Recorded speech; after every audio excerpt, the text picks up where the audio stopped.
Welcome back, everybody. Welcome back to Phil's Recap and Review. This is for Bill and Ted Face the Music.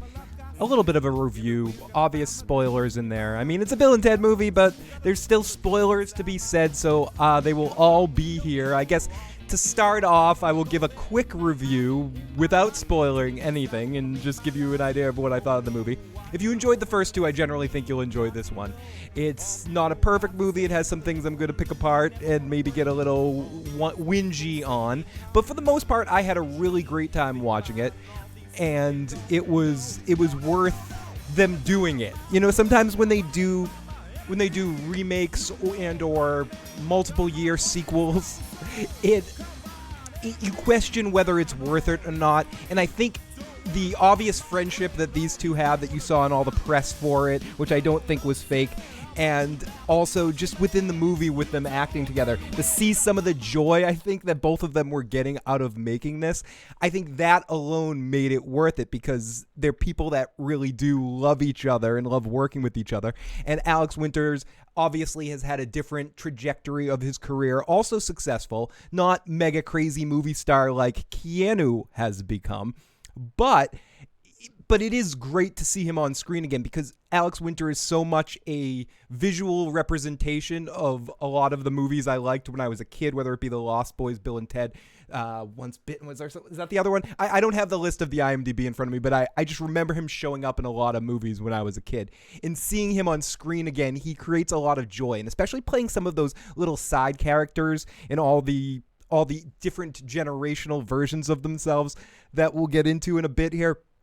I think he does a really great job, and his sensibility, his sense of humor, I think carries through specifically in Bogus Journey and in this one as well, where you see him having a little bit more of a hand. And Keanu, I don't know what it is. I love Keanu Reeves. I love, you know, most of his performances, some of the more modern stuff that he's been in, and then the old stuff, even little things like Parenthood, you know, that little bit part he has in Parenthood.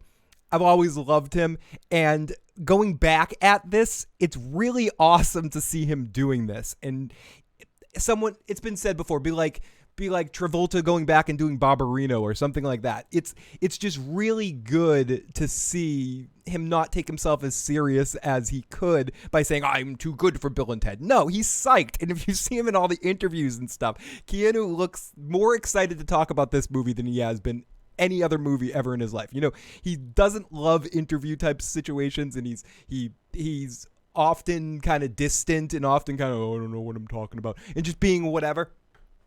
But I feel like in the press for this particular movie, Keanu has been a bolt of sunshine, which is very interesting. Oh, and by the way, I'm not alone. I have with me the live motherfucking chat. We have some folks who are popping on in here right now. Let's go. Oh, Hendrix, Phil, miss you, man. Hope everything's well. Things are in transition, but they are getting better every day, I guess. We'll try. Hey, Phil, Santovia, great to see you. Dwarf Burger in the live motherfucking chat. Great to see you, Dev. And yeah, it's not crazy, amazing, excellent, gonna win tons of awards kind of movie. It's a Bill and Ted movie, and it works as a Bill and Ted movie. Hi, everybody. It works as a Bill and Ted movie, and it's successful in doing that, which means there's some sloppiness around the edges at times. There's a few things here and there that snuff my uppagus that I'll get into a little bit. One of the casting choices I don't necessarily love. The other one I do when we get into that. I'm trying to be somewhat vague at this point right now before I get into this whole thing's spoilers, but the major spoiler section right now. And but I do think it's successful in what it's trying to do. It's cheesy at times, but both Bill and Ted movies leading up to this were cheesy. It doesn't feel like they leaned too much on nostalgia, but there was a couple of moments when they leaned just right on nostalgia. This is why some things do it well, some things don't, and it's a fine line, so everyone can't do it. You know, if something's easy, everyone can make a romantic comedy movie if they want to make it, and it can be relatively successful or received relatively well. I'm not saying it doesn't take incredible talent to make a great one, say When Harry Met Sally or something like that. But it's easy to make one that's serviceable, and you're like, oh, there's a couple of cheesy scenes right here. When you dip into, especially now, there was a time period where it was easier, where you can just like, oh, everyone, look, there's a Ninja Turtle in the back. Love Ninja Turtles, love me. Where you could do something like that and it would be okay. But now it's a little different. There's been so many of rebrands, reproperties, whatever. It takes, for me anyways, a little bit more. And I'm a huge Bill and Ted fan. I could get into it. I saw Excellent Adventure in the movie theater with my mom, just to go to the cheesy aspect. They've always been a series, except for maybe the second one at times, that you can generally watch with your family, but and still have a little bit of a bite to it, whatever. Like 69, dude. And I didn't get that as a kid, but I get it now. And I think this movie leans into that a lot. And hey, Phil and Ted, Excellent Adventure. Didn't know it was out. It came out yesterday. Yes, you can rent it for $20-something, or you can buy it for something else with a package with the other two movies. There's also other ways to find the movie out there. I'm not saying how I saw it. I'm not defining whatever way I saw the movie. But, maybe as a child, I fractured an occasional Napster law here and there. So I do know there are things out there, different ways you can see it. These things just come to me. I can't quite explain it. I saw the movie within my mind, but it is out there right now. You can find it on most of the streaming services. And I'll get into at the end of this podcast. This could be a little quicker than my normal 2-hour Babble Fest here, but I just wanted to make sure I got this in this weekend, as I'm still settling in here in the new studio, but I'm starting to get things together and starting to get cooler and not like 95 degrees baking in the sun in here with no fan. So I will be streaming more and getting into it. But today I wanted to get into Bill and Ted while it was still fresh on my mind. Unlike television recaps and stuff like that, I'm not recapping every point. There will be no... As I'm still sloppy, so I can't just kick on things easily right now. There will be no recap. I won't necessarily be recapping the movie, but we'll get into this a little bit on it. No, Zancy, but it does it. If you're sensitive to that, certain sections of it might bother you, but I don't think it leans into that too much. I haven't watched it. Hey, everyone, I'm watching it. I'm watching you on the bootleg. Oh, and rest in peace to Chadwick Boseman, the Black Panther, as someone who's as a survivor. I'm unbelievably sensitive to stuff like that, and it's like it makes me feel emotional just hearing that word sometimes, like it's the word Voldemort or something.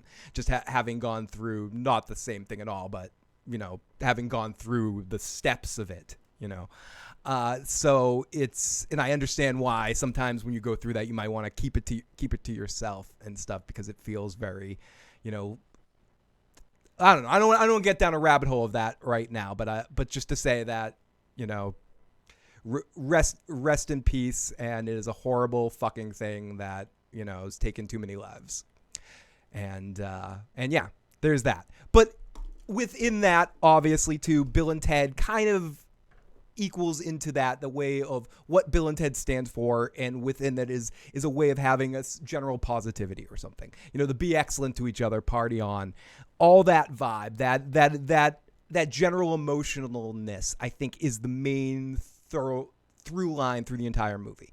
It's this, and then also it has a little bit of that past your prime, in your 40s, trying to figure out your life when you have to reset your life numerous times and questioning your choices kind of stuff mixed in there. It has its emotionalism mixed in there as well. Hey, Jordy. I'll give it a chance. I love the first two movies, so I was really excited to see it when I heard it was in the works. It's you're not gonna not see that at all, but if you're if you're aware of it and can kind of see it, I don't think it defines the movie necessarily. But you can get back to me on that if you disagree in the comment section later after you get a chance to watch. But it does fit into it. Okay, the biggest thing with these and I'm stopping myself. This is why I'm going boop, boop, boop, because it's not a reboot. It's not a reskin. It's a sequel. It's a legit sequel. And I think that's the biggest thing that you can take out of it. Aside from anything else, any other shit that's going on, looking at the movie, watching the movie, it feels like a sequel. It doesn't feel like, let's add on to the Bill and Ted thing here. It's not something that I feel like can just be an added thing you don't necessarily have to see. It's very important into the mythos of the Bill and Ted thing, whatever. And they make it feel, this is what that point I was trying to make. They do tug on those nostalgic points here and there. Is the booth in there? Yes. By the way, spoilers up ahead. Okay, spoilers big time. Is the booth in it? Yes. Do we have some form of time travel getting people from history brought back? Yes. Is there a big giant concert event thing at the end that brings everyone together in a happy way? Yes, there is. Is death in it? Yes, death is in it. Is Missy in it? Does Missy marry another member of someone's family? Absolutely she does. So it has all those kind of Bill and Ted points, so it hits the nostalgia. Is the phone booth in it? Yes. Do they have is a big part of it, in some sense, paying an homage to George Carlin. George Carlin isn't in the movie, but his hologram is for a second, and they talk about him a great deal because one of the main characters are, as much as he was a character in the movies, Kristen Schaal or whatever, I'm probably mispronouncing her name, but you may know her from the Flight of the Conchords show, amongst other things, but I think, for me anyway, she's most well known as the fan from the American Flight of the Conchords HBO series. So I think in a weird way, having her in that part playing Rufus's daughter, she works because she's been around Brett and Jermaine too. So I don't know. There was a weird sort of transition with her character. And then I believe it is supposed to be Rufus's wife as well at some point later in the movie, who is our de facto villain of some sort, but more of our force of nature again, because the Bill and Ted movies, the second one kind of has a villain with the bad robot us's and Demolus or whatever the hell his name is. Again, mispronouncing the name. I can't do it. I don't have it in me to try to learn how to pronounce the Mookie Mug and Mogulus, Uncle Fester there in the second movie. That's in the movie. Oh, I hate them. Rufus's gym teacher. You guys know who I know who the hell I'm talking about. Denomulus. I did it. I did it that time. I knew I was screwing it up. Hannibal motherfucking O'Neill. I really like Alex Winter. I love Alex Winter. Wild Stallions rule. OTDA. Thank you, everyone that's popping on in here today during this live stream of the review of Bill and Ted. This is just going to be me babbling about my thoughts about the movie here and there. And yes, there will be spoilers for anyone that's popping on in. Huge toast to everyone in the live chat. Huge toast to our buddy Hannibal in the live motherfucking chat right now. And Hannibal, let's see if we can play some of this for you. This is some C-3PO on meth from our good buddy Hannibal O'Neill in the live motherfucking chat. Okay. There's cool, that works though. I'm having like all sorts of audio weird issues here in the new studio, like wires crossing streams as Egon taught us because I wanted to mention, that's why it was on my brain. I'm having a lot of interference. Like I'm going to put something on, like if I turn on the music or the button that turns on the call line, which you can call and leave your voicemail if you've seen this movie already at 781-990-8509, and we'll listen to a very staticky version of you telling us. But listen. Hear that? Oh yeah. So that's some interference. That's the ass switch I'm turning on right there. When I turn on the music, I'm getting some weird interference. So it's good to know I can play the audio from there. But she does a decent job in the role of the defector Rufus, but she doesn't oversell it too much. She underplays her character, and having seen her in lots of other things, she can overplay a bit. But she definitely toned it down and played that character well. There is a new robot in this movie. I believe the character's name is Dennis. Reminded me of a combination of Death and the Zeta from the Zeta Project, and sometimes, and a couple of other like death robots through time. I thought that character was one of the new characters that worked very well in the movie and can kind of lean you in either direction. If you didn't feel the robot, you could think you got a little bit too much of it. Reminded me of like Will Ferrell in Jay and Silent Bob Strikes Back. I think I'm thinking of the right movie where you're either into him or you're like, he's in the movie way too much. And I think the droid does a good job and kind of steals the show. Death he's in a good chunk of the movie, but in his big scene he steals the show when he's on it. And I think the actresses, which I believe are changed now for the third time, the actresses that play Bill and Ted's princesses, I think they were the best versions of them in this particular movie. One of them is Charlie from Heroes. I always forget her name, but it took me a while to realize it was her because she still looks like 15 years old or something. Like she never ages, so it's hard for me to pinpoint that character sometimes. And with the hair color change, she looked very different at times. And I was like, oh, is that Charlie? Is that Charlie from Heroes? She looks exactly the same.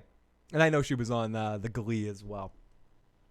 Am I going to do a review for Lower Decks? Eventually, yes. I am going to catch up with all the Star Trek stuff. My cousin Cudi, who started off on the show with the Breaking Bad reviews with me, wants to come on and do his hateful review of the first 2 seasons of Discovery. And I haven't had a chance to watch Lower Decks yet, and I want to catch up and watch all of that. And then also get ready for whatever new Star Trek stuff that's coming up pretty soon, as well as I believe the Orville eventually coming back too, which I think it's been canceled already. I think we're only getting one more season of the Orville, which is a bummer. But yes, I will be talking about Lower Decks at some point in time. But yeah, the death, he kills it in this role. William Sadler, he kills it in the role of Death, and he hasn't missed a beat when he comes back. The arguing that they get between the band stuff, and it ends up being that Wild Stallions breaks up. Okay, so before I go too far here, from this point on, total spoilers alert, bing, bing, bang, bong, even though I already have done it. But from this point on, I'm just going to be kind of shooting at the hip stuff about the movie here. So if you're at all interested in that kind of stuff, here we go.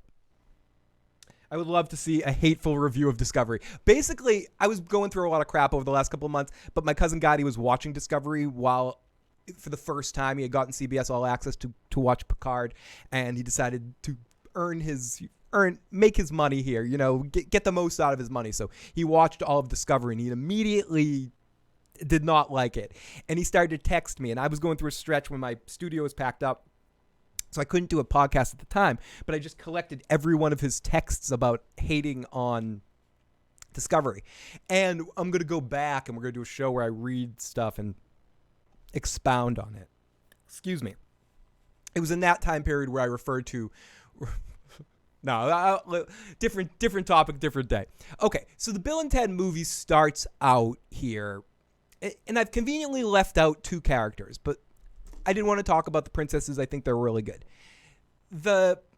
I think in some way the deciding factor of how much you're going to like this movie, it isn't whether you're going to enjoy elements of it. If you like the first 2 movies, you're going to love seeing Alex Winter and Keanu Reeves play Bill and Ted again. I have no doubt about that. I can say that with general confidence that most of you that like the first 2 movies are going to love seeing these 2 play the characters again. I'll put it akin to when you saw Mike Myers and Dana Carvey on that Saturday Night Live special playing Wayne and Garth again. It feels good. There's a scene early in the movie. It's their first introduction scene. The beginning of the movie starts off, and my first thought, as we get voiceovers by Bill and Ted's daughters, my first thought was, oh my God, we're in trouble here. That was my first thought. But because but then we get into a Lord of the Rings prequel kind of moment where or Fellowship of the Rings precursor and intro section where we get told what has happened since Bogus Journey, but we also see it, which makes it okay. It's not, they don't just tell it to us. They give us an exposition dump of what happens over the last 30 years or whatever it's been. But the first line of the movie got me. I didn't mind the exposition dump part. I thought that worked generally pretty well to kind of get us up to date to where we were. But the first lines of the movie where this is our dad's, dudes. This is the first time you've seen this. And we've got the VHS cassettes to prove it. It threw me off for a second. But then about less than 5 minutes into the movie, you get a scene with Bill and Ted. And again, I'm spoiling a lot here.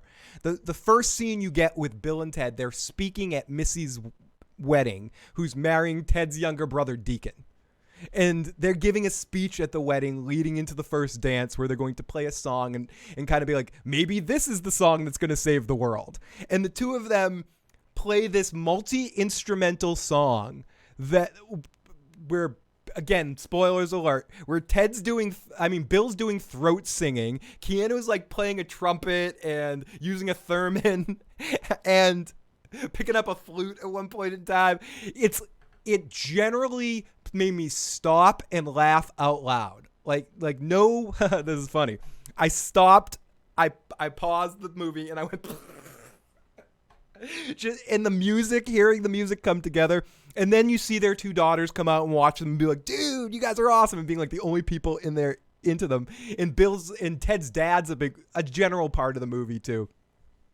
And he's just annoyed with this whole thing and runs up and unplugs them.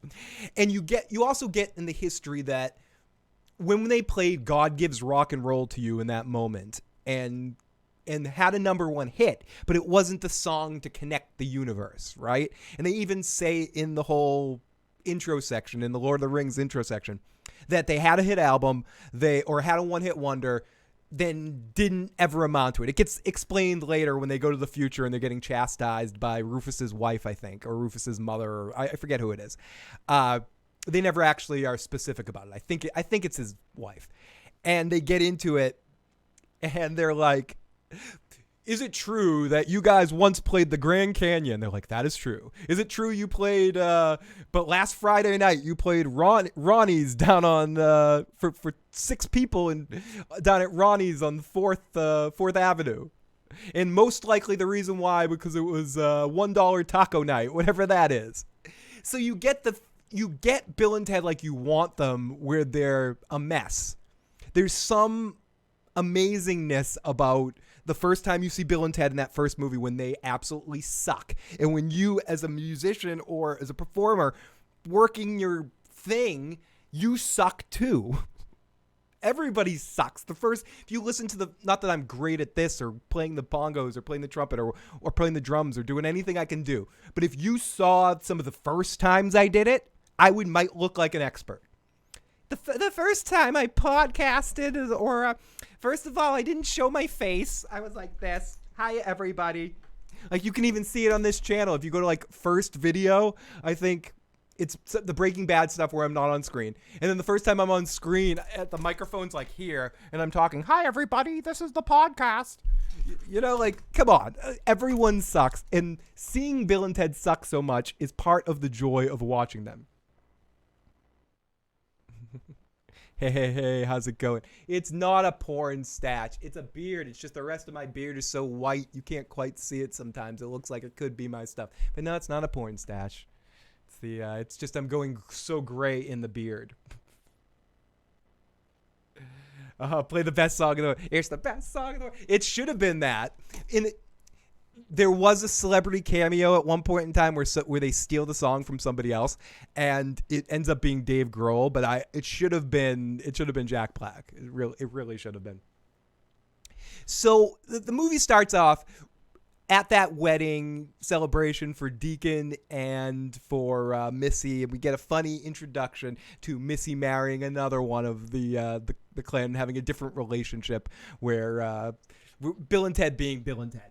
And then they play this ridiculous song. Their dad freaks out on them. It's like, you didn't travel in time. Go fuck yourselves. You're a bunch of idiots. Like, get a job.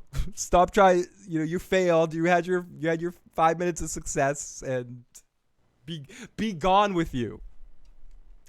And also, in combination to this, the princesses, their wives, are having a problem with them because they're the only working adults in the relationship, and they keep seeing their husbands fail over and over again about trying to write this song that's going to save the world. So they end up going to marriage counseling. And Bill and Ted, being so dependent on each other, misunderstand the situation of couples counseling. And they think that they are going to couples counseling together, and like all four of them are in the same couples counseling. And the therapist, who I thought was decently cast, but they could have found somebody else to play that part. I think that would have done a little bit better. I think the scenes with her die a little bit because I don't necessarily find the actress playing the therapist funny enough to kind of keep up with the energy of Bill and Ted, or not dry enough. I think she has a little bit too much agency in the scenes and trying to steal the scene away where she should be playing it a little bit straighter. I don't know why, because whenever I see someone playing a part that I don't like, I always see someone else in that part, and I see Tasha Yar. I see Denise Crosby in that role, and I think she would have done a better job of that. But anyways, but beside the point, very minor part, but I feel like it throws off those scenes a little bit, but it's still funny seeing how Bill and Ted can't say I love you. They're like, we love you, dude. They're so dependent on each other. And then they go through problem after problem, and it comes to a point where both of them are ready to give up. Right when they're ready to give up, that's when we see, and I guess I'm giving a quick recap of the movie. That's when we see the Kristen Schaal show up, Rufus's daughter, to be like, you need to come to the future, and they're going to bitch at you. So they go to the future. Their daughters watch from behind and see the whole situation. And also, I forgot to mention, they just ham and egg this in the beginning of the movie, but it's kind of whatever. In that whole intro section, Bill and Ted's daughters talk about how that through what is happening, time is kind of caving in on itself, because if Bill and Ted don't write the song by a certain point in time, everything is going to be destroyed, because it's not just uniting the world in the future, it's uniting all time. That this is a little added thing that they just add in sort of a and then kind of moment in the movie where they're talking about it. Bill and Ted go to the future. They get chastised. They go, you need to write the song in 17 hours. You have 17 hours to write this song, because that's the time in history where it gets written. They give them this weird MP40 or something, where that is where the concert will take place, and you guys need to write the songs. They put them in a room with a bunch of guitars and a bunch of instruments. They go, right. But they also kind of throw in a half a line, that blink if you miss it, where they say, actually, if you guys don't write this song and we don't figure this out, time is going to cave in on all of itself, because this isn't a song necessarily that saves the future. It saves all time, which I think is a weird sort of added thing that they put in, but which to me stinks a little bit of what the end of the movie is, what the end solution MacGuffin sort of thing that they have to figure out that they have to do. It all kind of makes sense, but they litter it very easy. And then I think Keanu has a line that goes something like, when did that happen? That's different. And someone says, we just figured this out 2 days ago. So I think it's a little tongue in cheek of like, yeah, we need to up the stakes here a little bit, so it's throughout all time instead of, just saving the future. Which leads to our end of the movie, which again, this is a spoiler, where part of the spoiler of the end is it's not just playing the song that's going to save the world. It's traveling in time and giving instruments to everybody through history so they all can play the song together. And everyone plays it together, and that brings the synergy through history, I tried to say. It's been a while since I've done a real podcast, so it's tough to talk right now. Maybe the therapist from The Sopranos would have done an excellent job as well. Lorraine Bracco, Dr. Milfy, could have been good in that role too. I beat up my brother after seeing Bogus Journey for the front seat of Vacation, New Hampshire. He's older now, so it's all good. So the conclusion of this movie, we'll get into it. Let me get into what my not biggest problem with the movie was, but because basically what happens towards the end of the movie, Bill and Ted have to decide that they're in a room trying to write the songs, not dissimilar to themselves trying to learn history at one point in time, and realize in trying to go through history and learn something, they decide, you know what, let's just cheat. Because Bill and Ted are a bunch of dirty cheaters. They have learned how to play instruments really well, and we do know that they know how to play, but we've also been established through the movie from the very beginning that their daughters are huge music snobs. They're idiots like Bill and Ted, and they have the same sort of dynamic with each other that Bill and Ted have. But they're also not musical in the way they play. They're musical in the way that they have an encyclopedic knowledge. Encyclopedias are books that used to harbor information. Encyclopedic knowledge of music, to the point of knowing everything about music through history, which becomes important later. But it works with them. They have chemistry generally with Alex Winter and Keanu Reeves. But I will say this. I think they did half a good job in the casting of the Bill and Ted's daughters. I think the girl that they got to play Ted's daughter, Billy, or whatever her name is, whatever way they named her, I think she does a better job than the girl that plays Bill's younger daughter, Tedina, or Tedwa, or I forget her name, Ted. I think she does more of a blatant. It's someone in the way she talks, and I feel like I understood more characterization from Ted's daughter. But they work well in a pair together. They have good chemistry together, but individually amongst the two of their performances, I was more connected to one of the two. And I felt like one of the two earned her right to be there more than the other one did, who in no doubt was probably a good actress, but was doing more of a stereotypical Valley girly kind of thing to the part, or whatever you could, not Valley girl, surfer lingo, whatever. Like, oh my God, dude, huh? Where the other girl felt like she was playing Keanu Reeves' daughter. I don't know if that makes sense. I feel like one of the two researched it, got into the character more. Of maybe Keanu is easier to emulate than Alex Winter is, but I disagree. I think Bill has some mannerisms that she didn't quite grasp in the way that the actress that played Ted's daughter grasped about Keanu. Like, she just felt like it. But you can go back to Bogus Journey too, and think about when they had the two people play them as well in different scenarios as well. Keanu is easier to play, but I think Alex has a little bit of a smile in his face you can kind of play into. And I think they weren't quite right in the casting of her. I don't know. I haven't seen her in anything else. I think seems like she's a good actress, has good comic timing. It's just, I think the other girl does such a good job as Ted's daughter that it's noticeable a couple times that when they give her individualistic things to do, I don't quite love it. I don't know if that makes sense. Hey, it's great to see Tim motherfucking F in the live motherfucking chat. But that being said, they don't bother me and they don't take away from the movie for me, but they have their own adventure and they have their own dynamic. And I think their adventure is relatively fun. Basically, while they're being chastised, Bill and Ted decide that they need to go back through history and cheat and go see different versions of themselves, keep traveling 2 or 3 years into the future to see different versions of themselves and try to steal the song if it's already been written.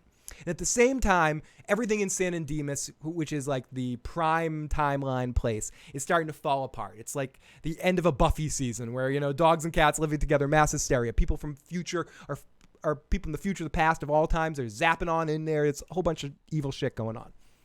Bill and Ted, and they also find out that there's an evil robot sent back in time to kill Bill and Ted because Rufus's wife decides that it's easier than having them write the song. The prophecy might be just to kill them.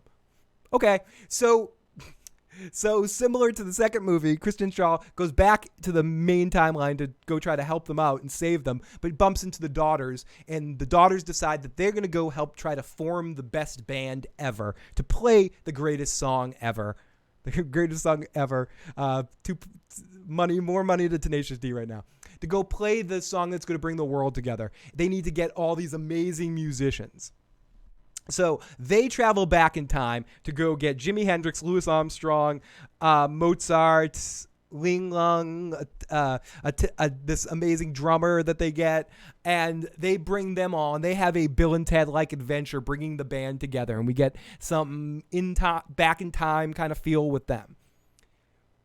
Hit or miss with those sections. I think some of the sections with that stuff is funny, and some of it doesn't work. I like seeing the history element brought back into it, and I don't mind there being a B story. It doesn't take away from the movie. Without getting into something else I want to talk about at the end of this podcast, it reminds me a little bit of Cobra Kai. And yes, Cobra Kai has been added to the best things that happened this weekend. Bill and Ted coming out, and Cobra Kai seasons 1 and 2 being added to Netflix. Cobra Kai is... I care mostly about what happens with Daniel and Johnny. But I feel like they did a good enough job casting the younger generation that I actually give a shit about them. A lot of shows don't do that. You know, they just bring in the old stars and they cast a bunch of shitty wannabe kind of actors. I think, for the most part, the daughters and their scenes, they carry the scenes well enough. And it gives you the break that you need, because the Bill and Ted story is fairly simple.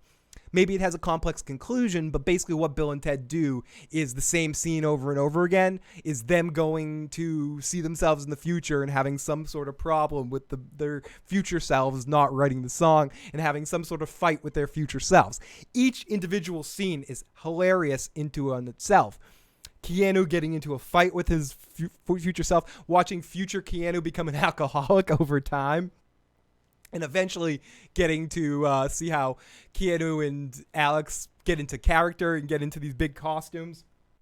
Excuse me. Playing, playing different versions of themselves, especially the in-jail versions of themselves. Come on, focus back, camera. There you go. And I think it works really well, but you needed something to break that up. Excuse me. Otherwise, it would have just been a long sketch. And I think to make it a movie, you needed to have that beeline storyline where their daughters were going. And it was kind of a combination of trying to save each other, especially with the conclusion of the movie, which I think a lot of people probably could have seen coming, considering the casting and how this movie panned out. So, long story short, I'm not going to ruin every single scene, but the best parts of the movies are the Bill and Ted's dealing with Bill and Ted, because you get to see so much more. And each individual version of Bill and Ted is very different, right? They don't just mail it in with the different timelines every 2 years when they bump into themselves. They're very different or it's not every 2 years every time, but they're very different characters, right? And it's fun seeing Keanu and Alex play these different timeline versions of themselves. And this is part of the joy you see in Keanu's face playing all these different character elements of himself. Oh, it's great to see all of you motherfuckers in the live motherfucking chat.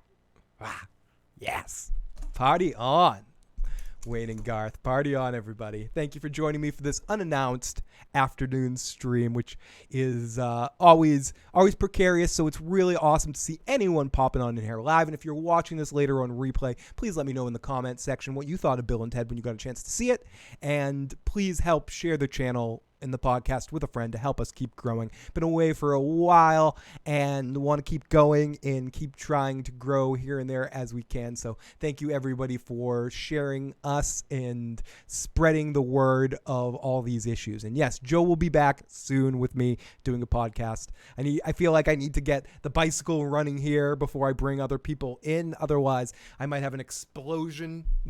There's too many real technical difficulties happening. My studio is falling. You can't see it, but stuff on the wall in front of me is just falling all over the place. So weird sounds like this sound going on with that might be Joe's mic right now. Yeah. So we'll get Joe back in on the show very, very soon. Jordy the Jedi, great to see you, buddy. Thank you so much for popping on in. Much appreciated, and talk to you soon. So basically, they do get a song. They eventually do travel to the future and get a song from elderly versions of themselves, which is a really good scene. And again, Bill and Ted keep playing different versions of all of themselves in different timelines. And I think that is a dynamic of the movie that works unequivocally. I think if anyone has a problem with the movie, it's going to be with Bill and Ted's daughters and how much again, to use the same word over and over again because I only know 2 words, that have as much agency in the conclusion of the movie and in the whole movie, that they are equal stars in some ways, and especially when you get into the conclusion, which let me just get into right now. So eventually they do get a copy of the song, but within finding out that their daughters are dead because the robot comes and kills the daughters and all the members of the band and sends them all to hell. So we get another hell appearance in this episode. In this movie, we go back to hell. Bill and Ted find out what happens, and they have like a USB drive that's like, this is the song, and they end up they destroy it, and then the robot Dennis, who becomes a real sensitive character, shoots them and sends them to hell. Or eventually they get down to hell and they save their kids, and they have to go to death to try to be brought back. So Bill and Ted finally get brought back, and they go to play the song. They have 17 minutes left to play the song, and they still don't know the song. And they start to realize, because they look at the USB drive that had the song, and it said Preston and Logan. And Bill and Ted have the aha moment where they go, "Oh, it's not us, it's our daughters." And basically, they have the 2 daughters need to arrange the music. They need to write the song. They don't play instruments, but they brought this amazing band together of all these amazing musicians that are just going to play. And they've listened to so much music in their life, being encyclopedias of music. They know what the greatest song of all time what elements need to be a part of this. That's why they got Hendrix and Louis Armstrong and all these other people. And at the same time, Bill and Ted figure out also that they need to go travel through time and give instruments to everybody, but they can't figure out how to do it. And they talk with another character it's like, let's send them all. You got to send on an infinity loop, whatever. And they use the phone booth to set themselves on an infinity loop, and they go to everyone in the world of all time and pass out instruments and start playing the song. And then Bill and Ted show up at the exact right moment at the end and plug in their guitars and jam, and Alex Winter and Jimi Hendrix smile back and forth at each other, which is a really heartwarming moment because you can see Keanu and Alex walk up as they're like, Jimi Hendrix is on stage. We feel uncomfortable. And then they play, and Alex turns to Jimi Hendrix. Jimi Hendrix gives him like, yeah, motherfucker. And it's a great moment. And they have a big jam, and the world comes together. And the movie ends in kind of a quick cut where Bill and Ted's daughters come back up with a voiceover, and they're like, and that's when the world came together. Boop. And then we flash into this montage of over the beginning credits of really cheesy but feel-goody, cheesy 80s kind of feel where all these people, it reminds me of the end of Scrooged a little bit when Bill Murray starts leading everybody in song.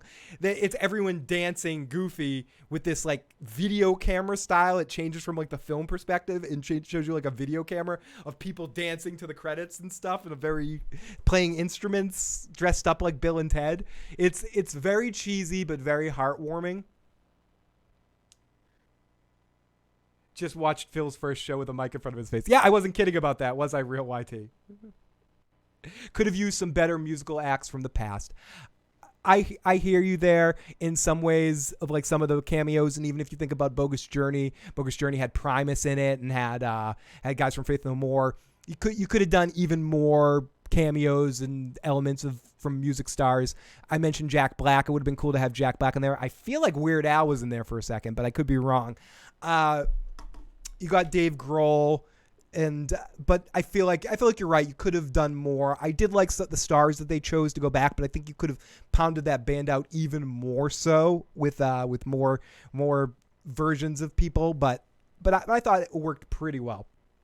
But I definitely agree with you to a certain extent, Jason. So then we get honestly the best scene of the entire movie, which is the last scene of the entire movie. You go back to. It's the post-credit scene. And yes, Bill and Ted have a post-credit scene, so if you watched it and you missed this, go back and watch it. It's the two of them sitting there back to old man Bill and Ted in the hospital, and they turn to each other and they're on their last moments. You can tell they're in their last moments of life. Bill turns to Ted and goes, "Are you still alive, dude?" And it's like, "Yeah, are you still alive, dude?" "Yes. We're almost ready. There's just one last thing we need to do." And this is one of those moments that I think anyone can relate to this, but I'm specifically focusing this on people that play rock and roll music, heavy rock and roll music, and, rock out. Or just even people that are tremendously athletic or something. I think it works like that, but it's the physicality of it. And again, this isn't something no one can that only people like this can understand. I think if you've ever done anything that takes a lot of energy, a lot of stuff, some of the fear of growing old is maybe you cannot do it as well. I think about this show here, and I hope that even as I deteriorate over time on screen for you, that I'm still able to bring the same kind of goofy energy, even going through shitty times, same energy and same goofiness throughout history and time. Convenient that what I'm doing here, I do other things like play music and jump around on stage. But, when I'm past that at some point physically, when I can't do that anymore, maybe, hopefully it won't come to that. But if it does, hopefully I'll still be able to sit in a chair and talk to people. Maybe not, maybe my head will go, but whatever. My point here is that everyone can kind of relate to it. Everyone does something. Maybe it's skiing. Maybe it's playing basketball and you had to switch to golf or something. Like whatever that physical activity you do. Bill and Ted are fucking rocked out musicians.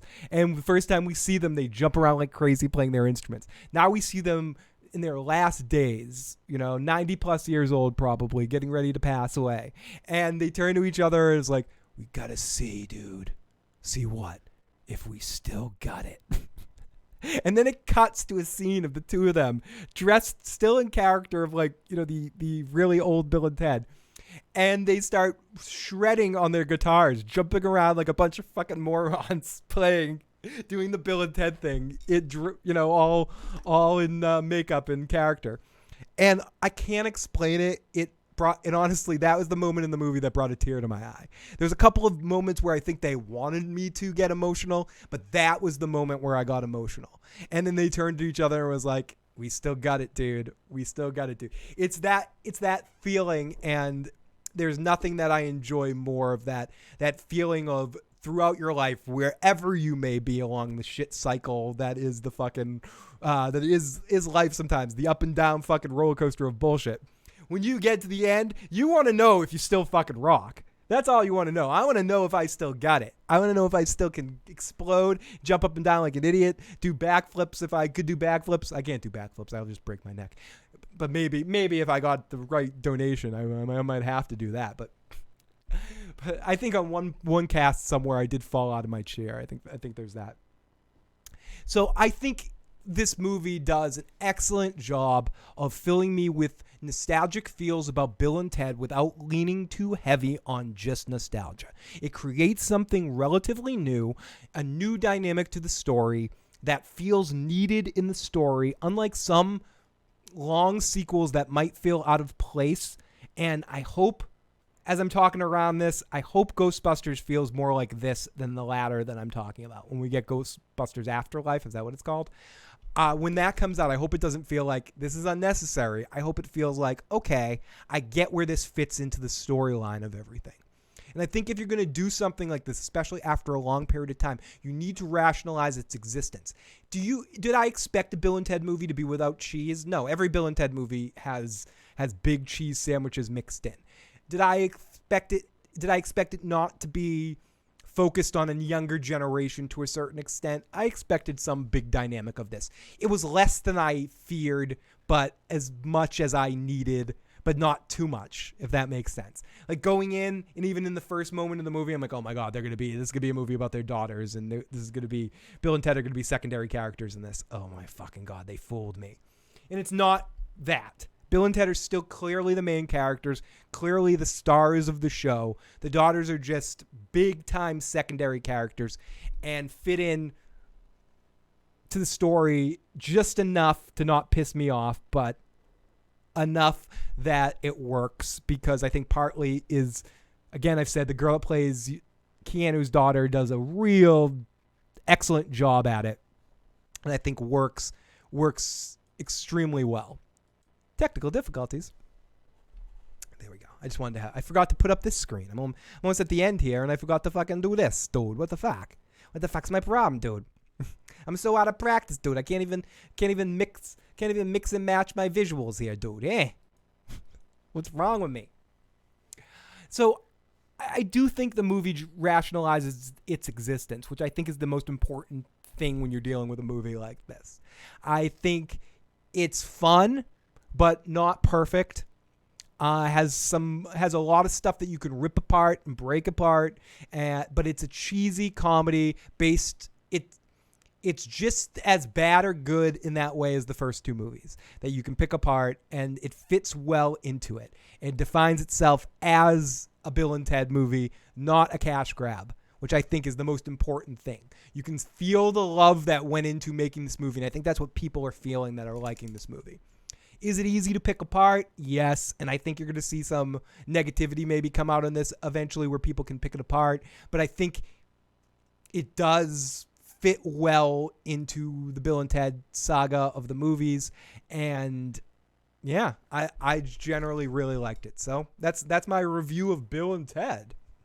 So before I go, I did want to say, yes, Cobra Kai is out on Netflix. If you haven't had a chance up until now, because who the fuck watched stuff on YouTube Red really, except for me, and even then I stole it. I watched the 2 episodes and then I borrowed the rest of the episodes. But it is fun to watch it on Netflix. And even if you've watched it before, it's good to revisit it. I wish we didn't need to wait till 2021 to get season 3 for Cobra Kai, but I do appreciate the reasons why they're doing that. Even though it's completely finished, they want to bring people up to date, and they don't want to necessarily shoot their wad, because we all know that Netflix is going to cancel it after season 4, because that's what they do. But I am excited to finish my rewatch of Cobra Kai, which yesterday I basically watched a season and a half of it. It's a fun show to break apart and get into, and I can't wait to relook at everything leading up when season 3 gets a release date. I think Joe and I will do another rewatch of it and then get ready to do season 3, which I think will be one of those shows that will do 2 episodes at a time instead of doing the whole season, so we can break them down a little bit better. But yeah, it got added to Netflix yesterday, I believe, in the United States. I'm not sure when it gets added to other Netflix, but I do recommend the show for anyone that's a fan of the Karate Kid universe or just a fan of some nostalgic 80s bullshit. Have a good one, DJ Better. Great to see you in the live motherfucking chat, as always. And I'm sort of wrapping stuff up here, but I may be back later tonight. Tonight is my family trivia night. That's right. Every Saturday evening since the beginning of quarantine stuff, my family meets over Zoom, my family and a couple of friends, and we do family trivia night. And I have a few drinks. So there is potential that after the trivia time is over with at 8:30 p.m., I may come on for another one of those, live now but private later streams. But I don't know. I'll have to see. I might at that point be ready to pass out and watch Cobra Kai. But it could go either direction. So there's a chance. But I am going to make a effort to be out here sometime again this coming week to try to get into a weekly schedule again.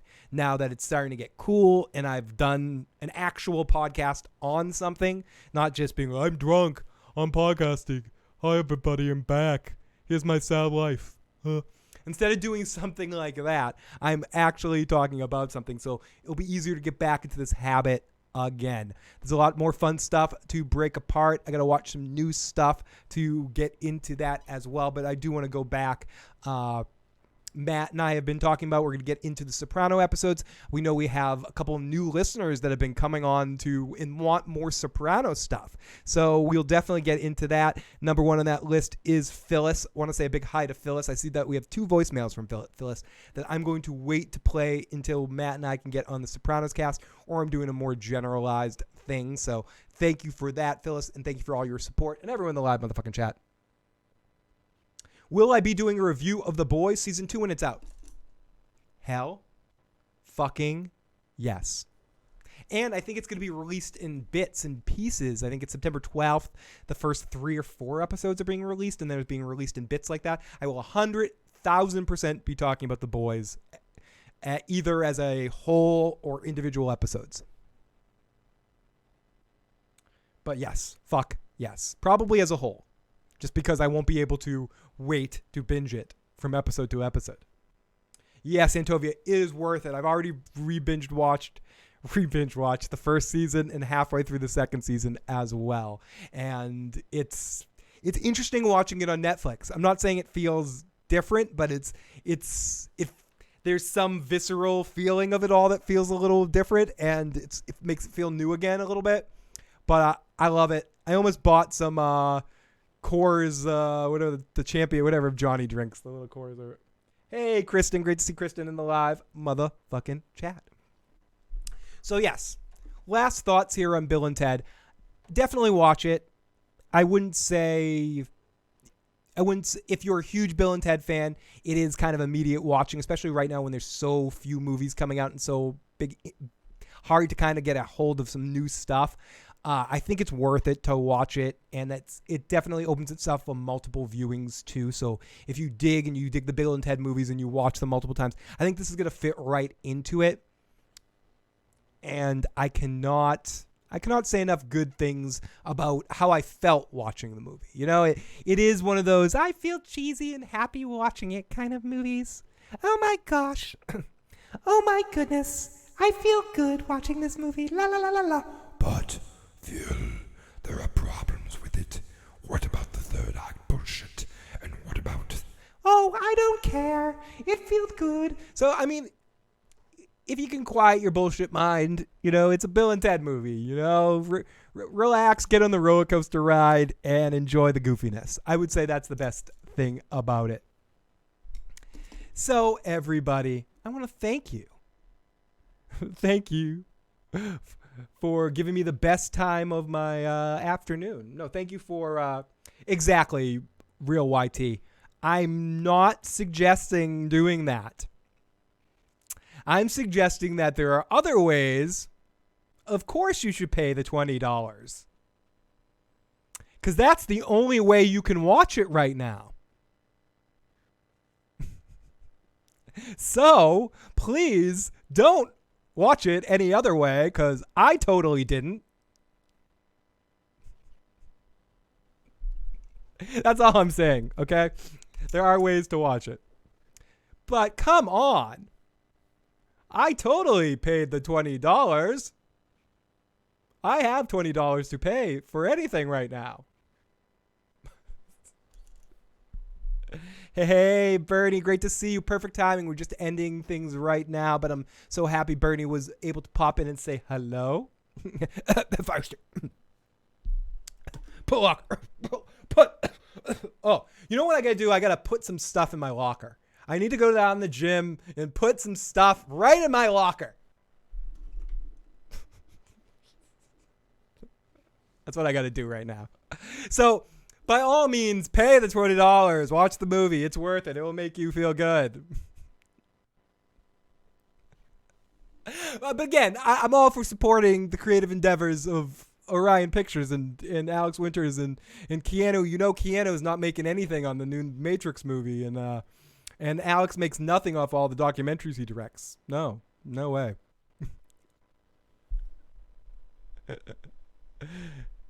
Oh my goodness. I need to get myself a Fire Stick then. That's what I need to do. I usually do it through my PlayStation 4, through the browser section of the PlayStation 4. But it's so great to see everyone in the live motherfucking chat today. Thank you so much for tuning on in for this silliness. I will be back very soon for more streaming silliness sometime this week. I'm trying to think of what night. But some night this week I'll be back for some sort of streaming. If not, next weekend might have to keep things to the weekend for now, but we will see. I will be back sooner each time. Each time I go away now, I'm going to come back sooner. I podcast like 2 weeks ago, I think it was today, and now I'm back, and I think it's now we'll cut to a week. I'm really missing you guys, and I'm excited to be here and babbling about some stuff. So even now I'm trying to go. It's hard to go. If there's a line at the beginning, there's a good chance. Alex Winters is one of my best customers when I had a cafe back. Honestly, that's really awesome to hear. I was almost, as I started to read your comment, I kind of spy out Alex Winters and customer. I'm like, oh no, This is going to be a bad thing. This is going to say Alex Winters was actually kind of an asshole when you met him. But it's great to hear. I could see that he's probably a lot of very positive energy and very humble about people being into some of his roles, being in. Because, again, I was talking about it earlier. Obviously, Keanu Reeves is fucking Keanu Reeves. But Alex Winter was in a lot of little parts. And then Bill, which was a bigger part, in movies that were important to me growing up. Bill and Ted's one of them. The Lost Boys was another one. Oh, it's great. It is great to be talking to you guys again. But everyone, I guess I should wrap it up. I need to do some stuff and things. But yeah, I've almost got the new studio area set up. It's well enough as is. So you can see Gus Fring on my back shoulder right there, telling me to get back to work. It's a get back to work issues guy. So here I am. I'm back. Good to see you back. Can't wait for you to review the Orville when that's finally out. I think Lower Decks is trying to capture the same magic, just not as well. And I fear about that too. I feel that it was kind of trying to capture that. And there's another series, I forget what it was, but some other universe thing where they were going to follow, where it's going to be a comedic take on following characters that aren't the main characters. It seems like someone's going to try to copy Lower Decks. I think when you get into a problem, copies aren't necessarily bad inherently when trying to recapture some sort of magic, but it's when you get in a copy of a copy. That's the Multiplicity, underrated Michael Keaton movie. The Multiplicity thing, when you get a copy of a copy, it's pretty bad. You go, massholes. Hope to see you on later. Take care. I hope to be back later, and if not, I'll be back sooner rather than later, everybody. Take care. Love you guys. Talk soon. And if you haven't already and you enjoyed this silliness, please hit the like button. Please hit the subscribe button. Share it with a friend. Help the channel grow. Help push it. Push it real good. YouTube isn't suggesting me to anybody. In fact, they're like, unsubscribe from this asshole. But if you know someone that might enjoy my brand of silliness, please bring them in. We need to get bigger, word of mouth, person to person, all that sort of stuff, because I love all you guys. The audio fucking sucks right now with this music. I fucking hate it. Sorry about the static electricity. I'll try to figure out what the hell is going on and try to figure out an alternative to this music situation before it blows. See, the music snob in me is hearing the static stuff, and I'm like, I cannot deal with this. But if I didn't say anything, it probably just would have gone unnoticed. But who gives a shit anyways, right? Everyone, I love you all. Can't wait to talk to you guys next time. Bye. Goodbye. I think, because I can't do technical difficulties here anymore, I need to end the show so I can go do technical difficulties. Ah!